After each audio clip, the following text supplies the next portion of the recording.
আমরা আছি, দাঁড়াতে পারি না, সূর্যের আলোতে ঘেমে হয়রান। আজকে কেউ সুপারিশ করতে পারবে না। সব নবীরা অপারগতা স্বীকার করেছে, তারা বলেছে আপনি ছাড়া কেউ নাকি আল্লাহর সামনে দাঁড়াতে পারবেন না, আপনি একটু সুপারিশ করেন। বিশ্বনবী বলবেন আসো আসো, আজকের দিনে আমি ছাড়া আল্লাহর সামনে কেউ দাঁড়াতে পারবে না। বিশ্বনবী মাকামে মাহমুদে যে আল্লাহু আকবার বলে সিজদায় লুটিয়ে পড়বেন, আল্লাহ রাব্বুল আলামিন বিশ্বনবীকে এমন কিছু চমৎকার শব্দ শিখাবেন, ওই শব্দগুলো দিয়ে আল্লাহর প্রশংসা করে বিশ্বনবী কাঁদতে আরম্ভ করবেন। বিশ্বনবী এমন ভাবে অজর দ্বারায় সিজদায় লুটিয়ে পড়ে কাঁদবেন, রব্বুল আলামিনের রহমতের দরিয়ায় জোশ লেগে যাবে।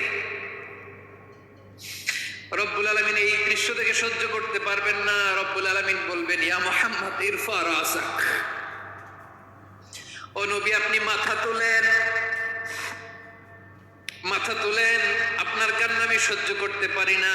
নবী আপনি মাথা তোলেন, সাল তুতা, আজকে আপনি যা চাবেন তাই দেব। নবী আপনি সিজদা থেকে মাথা তুলেন, সাল তুতা, যা চাবেন তাই দেব। ওয়াশফা তুশাফা, যার জন্য সুপারিশ করবেন তার সুপারিশ কবুল করে নেব। বিশ্বনবী এবার মাথা তুলবেন। যে বিভীষিকাময় সময়ে প্রত্যেক নবী বলেছেন আমি পারবো না, প্রত্যেক নবী বলেছেন নফসি নফসি, আমার কি হবে আমি জানি না, আল্লাহ আমারে বাঁচাও। প্রতিটি নবী বলবে নফসি নফসি, আল্লাহ তুমি আমারে বাঁচাও আমারে বাঁচাও। বিশ্বনবী মাথা তুলবেন, তুলে বলবেন রব্বি হাবলি উম্মতি, আল্লাহ তুমি আমার গুনাহগার উম্মতকে বাঁচাও। এই দুনিয়ার বুকে রব্বুল আলামিন সব নবীকে একটা করে দাওয়া মুস্তাজাবা দিয়েছেন, মানে যে দোয়া করলে কবুল হয়ে যায় সাথে সাথেই।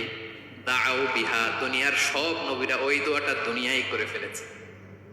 সব নবীকে আল্লাহ একটা করে দোয়া দিয়েছেন, নবী দোয়া করলেই কবুল। সব নবীরা ওই দোয়া করে ফেলেছে দুনিয়াতে।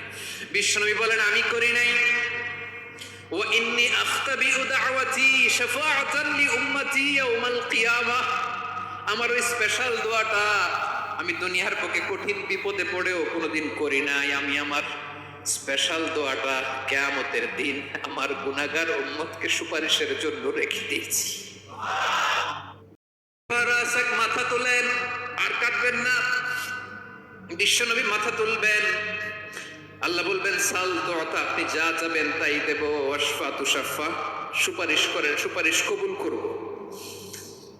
বিশ্বনবী বলবেন আল্লাহ ওই স্পেশাল দোয়াটা দুনিয়াতে করি নাই, আজকে আমি তোমার দরবারে দাঁড়িয়ে কিয়ামতের দিন ওই দোয়াটা করছি। আল্লাহ আমার যে উম্মতের হৃদয়ে যাররা পরিমাণ ঈমান আছে, আমার একটা উম্মতকেও তুমি জাহান্নামে ঢোকাতে পারবে না।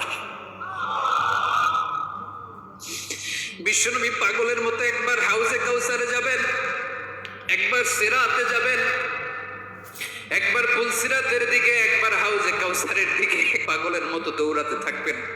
তার কোনো গুনাহগার উম্মত যাতে জাহান্নামে ঢুকে না যায়। সেদিন কেউ সুপারিশ করতে পারবে না বিশ্বনবী ছাড়া। বিশ্বনবী বলেন আনা সাইয়্যিদুন নাস ইয়াউমাল কিয়ামাহ, আমি কিয়ামতের দিন সর্বশ্রেষ্ঠ হব, মানুষের মধ্যে সর্বশ্রেষ্ঠ সেরা আমি বিশ্বনবী। আলহামদুলিল্লাহ পড়েন। বিশ্বনবী বলেন সেদিনটা বড্ড ভয়ঙ্কর, সেদিন কেউ কারো কোনো উপকারে আসবে না, বন্ধু বন্ধুর কাজে আসবে না, স্ত্রী স্বামীর উপকারে আসবে না, স্বামী স্ত্রীর উপকারে আসবে না, পীর সাহেব মুরিদরে বাঁচাতে পারবে না, মুরিদ পীর সাহেবরে বাঁচাতে পারবে না, নেতা কর্মীর পরিচয় দিবে না, কর্মী নেতার পরিচয় দিবে না, ভাই বোনকে চিনবে না, বোন ভাইকে চিনবে না, বাবা তার সন্তানকে চিনবে না, মেয়েকে দেখে মা দৌড়ে দৌড়ে পালাবে। বড্ড ভয়ঙ্কর দিন। বিশ্বনবী বলবেন জমিনটা এখনকার মতো থাকবে না, পুরো জমিনটা সমান হয়ে যাবে, ফ্ল্যাট। এখন তো গোল, তখন ফ্ল্যাট।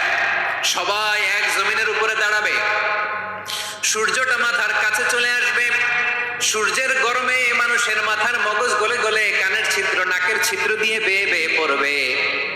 আহ, সবাই হয়রান পেরেশান ক্লান্ত শ্রান্ত। মানুষগুলো বলবে বাঁচার কোনো উপায় নাই। 50,000 বছর মানুষ এরকম দৌড়াবে, চিৎকার সবাই বলবে আহ, আল্লাহ যদি বিচারটা শুরু করতো, যা হবার হবে আগে বিচার শুরু করুক। বিচারই শুরু হয় না। বিচার শুরু হইতে 50,000 বছর। আল্লাহ, 50,000 বছর, 5,000, 15,000 না, 50,000 বছরের কোন যাবে।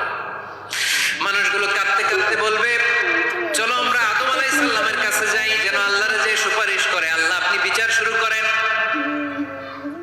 কিয়ামতের ময়দানে সবাই মিলে সাইয়েদনা আদম আলাইহিস সালামের কাছে যেয়ে বলবে, ইয়া আবাল বাশার ইয়া আউয়ালাল আম্বিয়া, ও আদম নবী, আপনি দুনিয়ার বুকে প্রথম নবী। আল্লাহ নিজ হাতে আপনারে 60 হাত লম্বা করে বানিয়েছেন। আপনার সম্মানে ফেরেশতাদেরকে সেজদা দিতে বলেছেন। দুনিয়ার প্রথম নবী, প্রথম মানুষ আপনি। আপনি আল্লাহর যে সুপারিশ করেন যেন আল্লাহ বিচার শুরু করে। আদম আলাইহিস সালাম বলবেন, আমি পারবো না, কারণ আল্লাহ আমাকে একটা নিষিদ্ধ গাছের কাছে যেতে নিষেধ করেছিল, আমি ভুল করে এই গাছের ফল খেয়েছি। নাফসি নাফসি, আজকে আমার কি হবে আমি জানি না, আমি বড় লজ্জিত। আমারে যদি আল্লাহ জিজ্ঞেস করে কেন খাইছিলাম, আমার কোনো উত্তর নাই। তোমারে বাঁচাবো কেমনে আমি? নবীরা থার করে কাঁপবে সেদিন। আদম আলাইহিস সালাম বলবেন, আমি পারবো না, মাফ করো আমাকে, আমি পারবো না। ওই যে ভুল করে গন্ধম খেয়ে ফেলেছি, নিষিদ্ধ গাছের ফল খেয়ে ফেলেছে, আমি বড় লজ্জিত, অনুতপ্ত, আমি পারবো না। আজকে আল্লাহ এত রাগান্বিত হয়েছে, আগে কখনো আল্লাহ এত রাগান্বিত হয় নাই, ভবিষ্যতে আল্লাহ কখনো এত লোকেরা এবার পাগলের মতো দৌড়াতে দৌড়াতে আল্লাহর নবী নূহ আলাইহিস সালামের কাছে যেয়ে বলবে, ইয়া নবী আল্লাহ নূহ, আনতা আউয়ালুর রুসুলি ফিল আরদ, আপনি জমিনে প্রথম রাসূল। আদম আলাইহিস সালাম নবী ছিলেন, রাসূল ছিলেন না। এই দুনিয়ার বুকে প্রথম রাসূল ছিলেন আল্লাহর নবী নূহ আলাইহিস সালাম। সবাই বলবে, ও নবী আল্লাহ নূহ, রাসূল আল্লাহ নূহ, আল্লাহ আপনাকে আবদান শাকুরা, শুকরগুজার বান্দা বলে কোরআনে বলেছে। কোরআনে নূহ আলাইহিস সালামের নামেও সূরা আছে না নাই? আপনি আল্লাহর প্রিয় বান্দা, প্রিয় রাসূল। দেখেন আমাদের কি দশা, ঘামতে ঘামতে শেষ। জমিনটা তামার জমিন, সূর্যটা মাথার কাছে, কি করবো আর পারি না, ঘামতে ঘামতে আর কত ঘামবো, কত